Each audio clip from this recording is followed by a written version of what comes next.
बहुत बहुत शुक्रिया आपका कि आपने एक अहम मौजू पर मुझे बोलने का मौका इनायत फरमाया।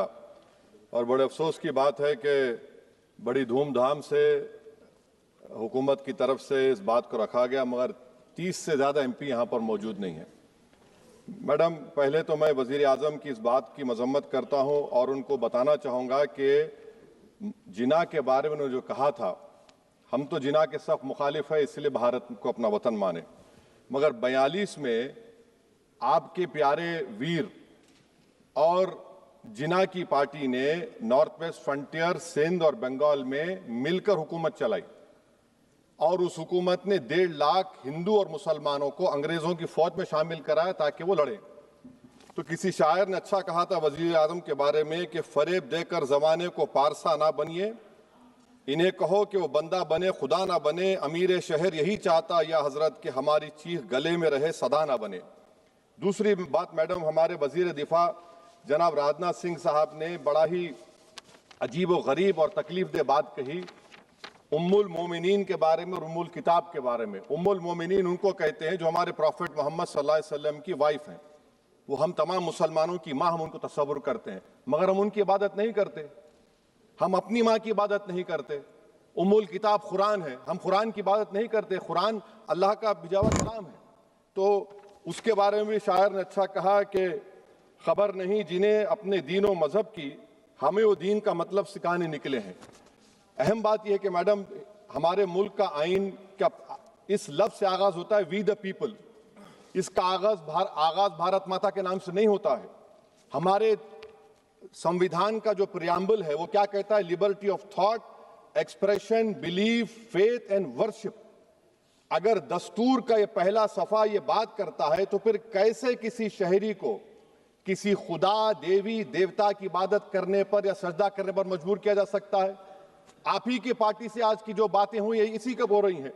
हमारे कॉन्स्टिट्यूंट असेंबली में मैडम एक मोहतरमा थी रोहिणी कुमार चौधरी ने एक तजवीज़ दी थी कि प्रियम्बल में किसी देवी के नाम से शुरू हो। उन्होंने खास तौर से वंदे मातरम का जिक्र किया, मगर उसको कबूल नहीं किया गया।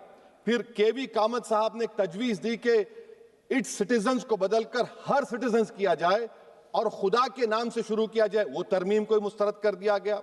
हमारे संविधान का उसूल यह है कि भारत क्या है, उसकी अवाम है, अवामी कानून की मुसन्निफ है, अवाम की मर्जी से सबसे बालातर है, अवामी हाकिम है। मुल्क किसी खुदा, देवी, देवता, मजहबी इलामत के नाम से नहीं चलता, ना मुल्क किसी एक मजहब की मिल्कियत है।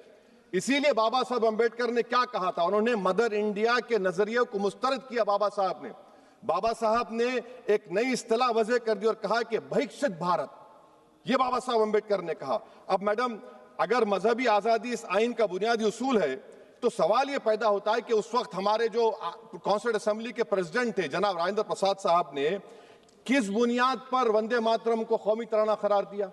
ना तो कोई सेक्यूरिटी रेजोल्यूशन है इसके बारे में। मैडम, मैं आपको बताना चाहूंगा कि जुडिशरी क्या कहती है। बीजू इमैनुअल केस है 1986 का, जिसमें जिहोवा विटनेस ने कहा कि मैं नेशनल एंथम के वक्त खड़े रहूंगी, पढ़ूंगी नहीं। सुप्रीम कोर्ट ने कहा कि उसने कोई गुनाह नहीं किया। वहीं एक 2017 का केस है अश्विनी उपाध्याय का केस सुप्रीम कोर्ट का, उन्हें कहा गाइडलाइंस दिए जाएं वंदे मातरम पर, सुप्रीम कोर्ट ने नहीं कह दिया। फिर आप आ जाइए madam, prevention of insult act national 1971, इसमें नेशनल सॉन्ग नहीं है, सिर्फ नेशनल एम्बलम और आपका नेशनल एंथम है। फिर आप आ जाइए 40th अमेंडमेंट आर्टिकल 51 है, 76 में पास हुआ, उसमें भी इसका कोई जिक्र नहीं है। मैडम, मैं आपके सामने बताना चाहूंगा कि हमारा भारत एक इसका मजमुआ क्या है। इसमें हिंदू है, मुसलमान है, सिख है, ईसाई है, जैन है, एथिस्ट है, मेहनतकश है, किसान, गरीब, मजलूम और दलित है। मगर अगर जो तकारीर आज हमने यहाँ पर सुनी और बाहर जो सुनते हैं, अगर भारत को देवी कहने और उसके आगे सजदा करने, तो दरअसल कौम परस्ती को, वतन से मोहब्बत को मजहब में तब्दील कर रहे, और फिर यहाँ पर बोल रहे कि अगर भारत में रहना है तो वंदे मातरम गाना पड़ेगा। भाई, ये तो संविधान के खिलाफ है, सुप्रीम कोर्ट के जजमेंट के खिलाफ है। अगर वंदे मातरम मैडम कौमियत का मियार है तो फिर सवाल ये है कि हजरत मोहानी की कौमियत क्या थी जिसने इनकलाब जिंदाबाद का नारा दिया? अगर यूसुफ मेहरली ने quit India, Simon go back का नारा दिया तो उसकी कौमियत क्या थी? अगर हैदराबाद से मौलवी अलाउद्दीन जो मक्का मस्जिद का पहला मुजरिम है काला पानी में, और तूबेबाज खान जो मारकर लाश को लटका दिया गया था हैदराबाद में 8 दिन तक, उसकी कौमियत क्या थी? अगर इनायतुल्लाह काफी जो जिहाद का फतवा अंग्रेजों के खिलाफ दिया मुरादाबाद में, जब उनको 2 दिन में फांसी की सजा दी गई, और जब फांसी की सजा के ओर जा रहे हैं तो इनायतुल्लाह मौलाना काफी की जबान पर क्या था? वो रसूलुल्लाह हमारे प्रॉफिट की नात पढ़ रहे थे। क्या पढ़ रहे थे? कोई गुल बाकी रहेगा ना चमन रह जाएगा, पर रसूलुल्लाह का दीन हसन रह जाएगा। तो उनकी कौमियत क्या थी? माल्टा की जेल में महमूदुल हसन, हुसैन अहमद मदनी 6 महीने माल्टा की जेल की ग्राउंड में पड़े रहे, उनकी कौमियत क्या थी? अल्लामा फजले खैराबादी का वो सेल काला पानी का पुकार पुकार कर इनसे पूछ रहा है, जो वहीं पर मर गए, खबर वहां पर है, बताओ मेरी कौमियत क्या थी? मैडम, मैं एक मुसलमान हूं, मैं इस्लाम को मानने वाला बावकार इंसान हूं, और मेरे मजहब की बुनियादी तालीम तौहीद है, ला इलाहा इल्लल्लाह, नहीं है कोई खुदा सिवा अल्लाह के।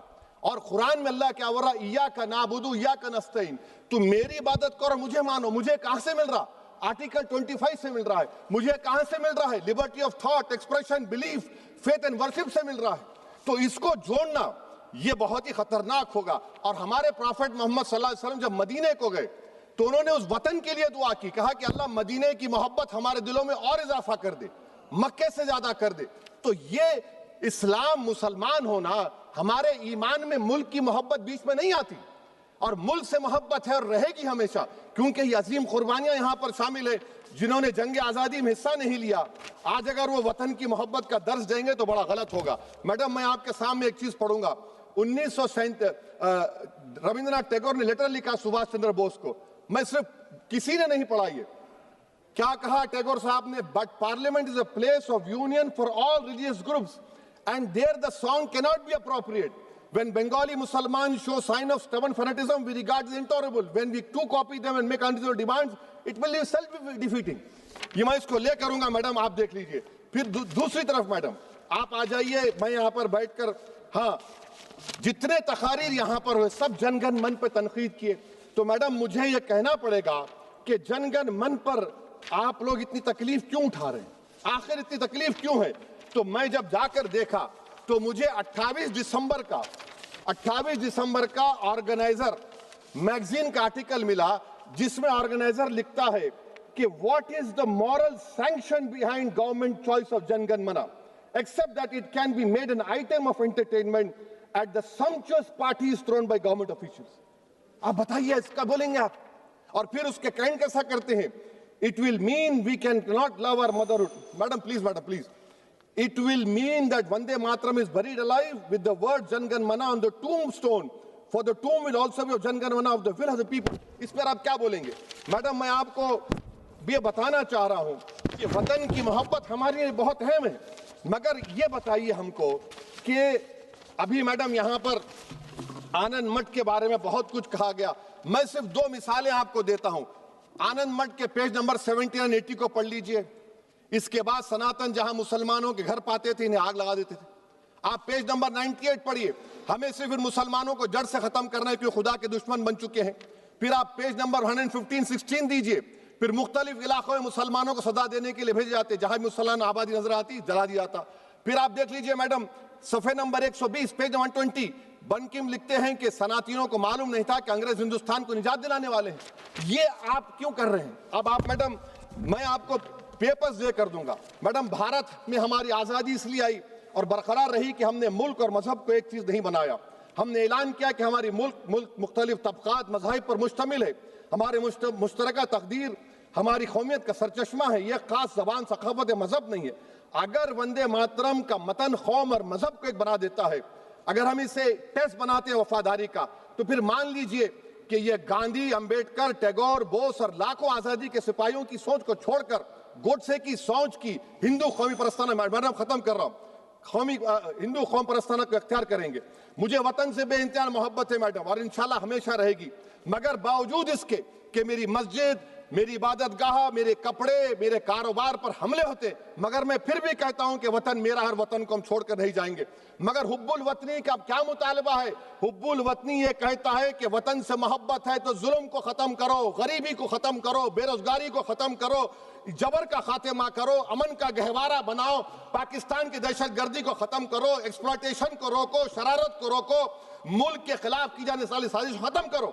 मैडम, भारत एक चमन है जहां पर हर फूल को खिलना चाहिए और अगर कोई इस फूल के अगर पूरे फूल खिलेंगे तो उसकी खुशबू से ये वतन मुअत्तर होगा, मगर अगर इस चमन का माली ये कहेगा कि एक ही फूल खिलेगा, तो मैं जिम्मेदारी के साथ कह रहा हूं, अगर एक ही फूल खिलेगा तो वो सहरा बन जाएगा और माली माली नहीं रहेगा, वो जल्लाद कहलाएगा। तो इसीलिए मैडम हम उम्मीद करते हैं कि हुकूमत इस पर जोर जबर ना करे। मेरा राइट है, यकीनन मैं जानता हूं कि आजादी के लड़ाई में वंदे मातरम का नारा था, मगर अगर आप इसको जबर करेंगे तो ये संविधान के खिलाफ है। वफादारी का सर्टिफिकेट हमसे मत लीजिए, मैडम खत्म कर रहा हूं, वफादारी का सर्टिफिकेट हमसे मत लीजिए। आपके बुजुर्गों के कोई एक किताब में लिख के क्या लिखा है बता दीजिए, कहां पर क्या लिखा हुआ है। तो मैं मैडम मैं इस शेर पर अपनी बात को खत्म कर रहा हूं मैडम, मैं इस शेर पर अपनी बात को खत्म कर रहा हूं मैडम, मैं अपनी बात को खत्म कर देता हूं मैडम, क्योंकि आप बहुत जल्दी में हैं।